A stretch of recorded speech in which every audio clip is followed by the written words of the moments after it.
안녕하세요. 지당한입니다.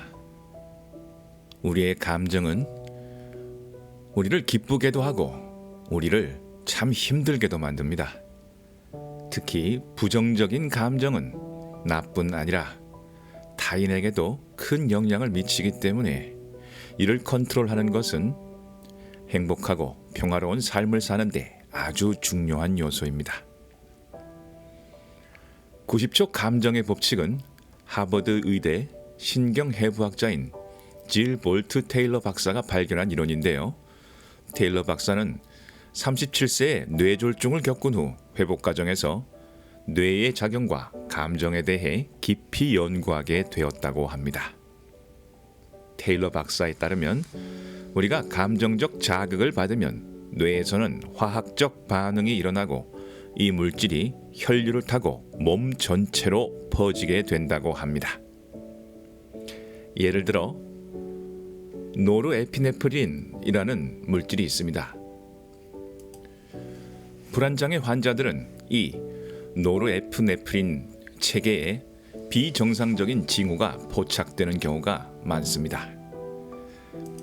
특히 스트레스 상황에서 이 신경 전달 물질의 분비가 증가하며 공황장애 환자에게서 특히 높은 수치가 관찰되는 것이죠.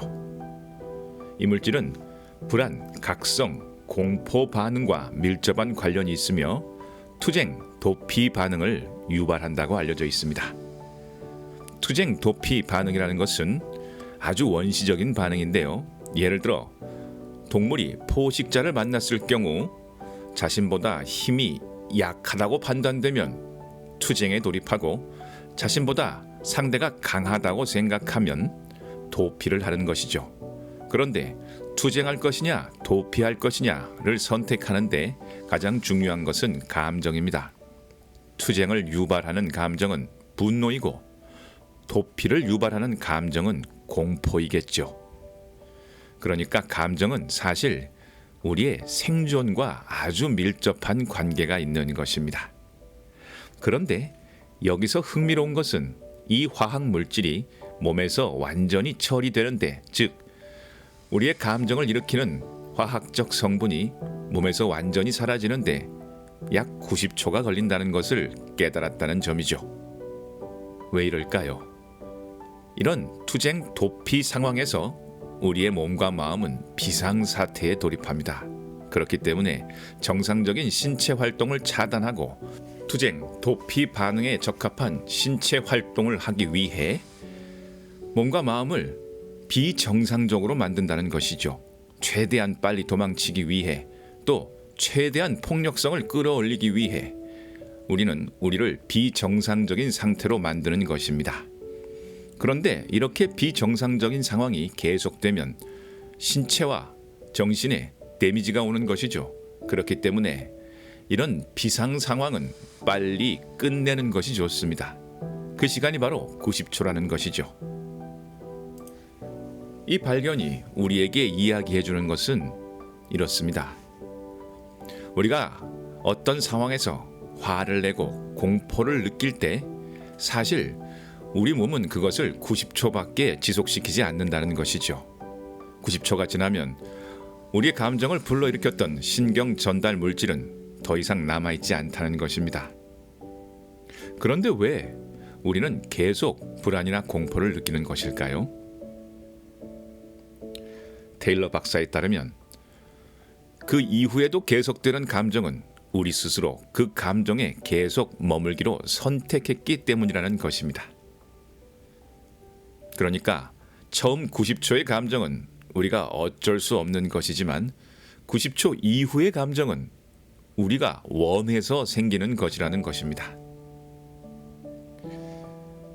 이는 우리가 감정을 조절할 수 있는 중요한 심리학적 기반을 제공한다고 할 수 있습니다. 그러니까 90초, 즉 1분 30초를 기다리고 난 후에는 우리가 스스로 감정을 컨트롤할 수 있는 기회가 찾아온다는 것입니다. 이는 불교에서 두 번째 화살을 맞지 말라라고 이야기하는 것과 정확하게 일치합니다. 불교에서 말하는 것은 이렇습니다. 우리가 어떤 상황에서 감정이 일어나는 것은 자연스럽고 어쩔 수 없는 일이라는 것이죠. 이것이 바로 첫 번째 화살입니다. 그런데 그 화살이 지나가고 난 후에도 우리는 또다시 그 일을 계속 떠올리면서 다시 분노하고 다시 두려워하는 경우가 아주 많습니다. 직장에서 직장 상사에게 부당하게 야단을 맞았다고 가정해 봅시다. 그 순간 기분이 아주 나쁘겠죠. 그런데 그 순간이 지나고 한참이 지난 후에도 우리는 계속 그 상황을 머릿속으로 떠올리며 곱씹고 또 곱씹습니다. 그 상황에서 내가 받아쳤어야 할 말들을 떠올리며 마치 그 상사가 내 마음속에 있는 듯 하지 못한 말을 격렬하게 쏟아내기도 합니다. 그런데 그 말은 어디로 가는 것인가요? 직장 상사에게 갈까요? 아니요. 그 말은 온전히 나에게로 향합니다. 그 부정적인 감정과 부정적인 말들을 듣는 것은 나뿐입니다. 결국 그 기분 나빴던 순간의 감정이 또다시 떠오르고 나는 다시 한번 상처를 입습니다. 우리는 이렇게 계속 스스로에게 상처를 입히는 경우가 아주 많죠. 이것이 바로 불교에서 이야기하는 두 번째 화살이고 테일러 박사가 이야기하는 스스로 선택한 감정입니다. 이러한 통찰은 우리가 분노를 조절하는 데도 아주 큰 도움이 됩니다. 어떤 일 때문에 화가 났을 때 잠시 자리를 피하는 것, 즉 약 1분 반, 2분 정도 그 상황에서 벗어나는 것은 아주 크게 도움이 됩니다. 왜냐하면 분노를 유발시키는 호르몬이 우리 몸속에 남아있을 때는 그것을 조절하는 것이 아주 어렵기 때문이죠. 하지만 그 상황에서 벗어나 약 2분 정도만 기다린다면 그 호르몬이 우리 몸에서 사라지고 그 후에는 이성을 되찾을 수 있게 됩니다.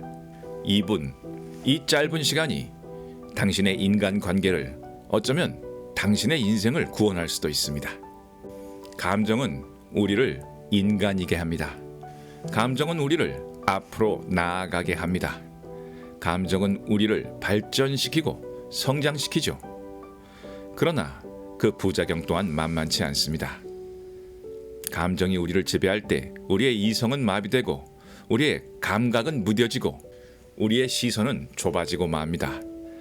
감정은 사실 우리를 동물의 수준으로 되돌려 버리기 때문이죠.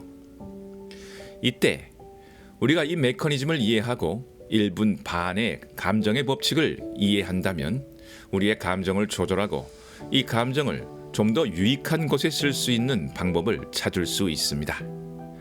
오늘은 90초 감정의 법칙을 통해 우리가 어떻게 감정을 이해하고 조절할 수 있는지 알아보았습니다.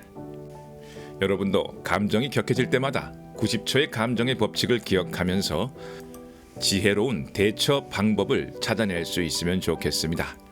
그럼 저는 다음에 또 유익한 영상으로 돌아오도록 하겠습니다. 지금까지 지당한이었습니다. 감사합니다.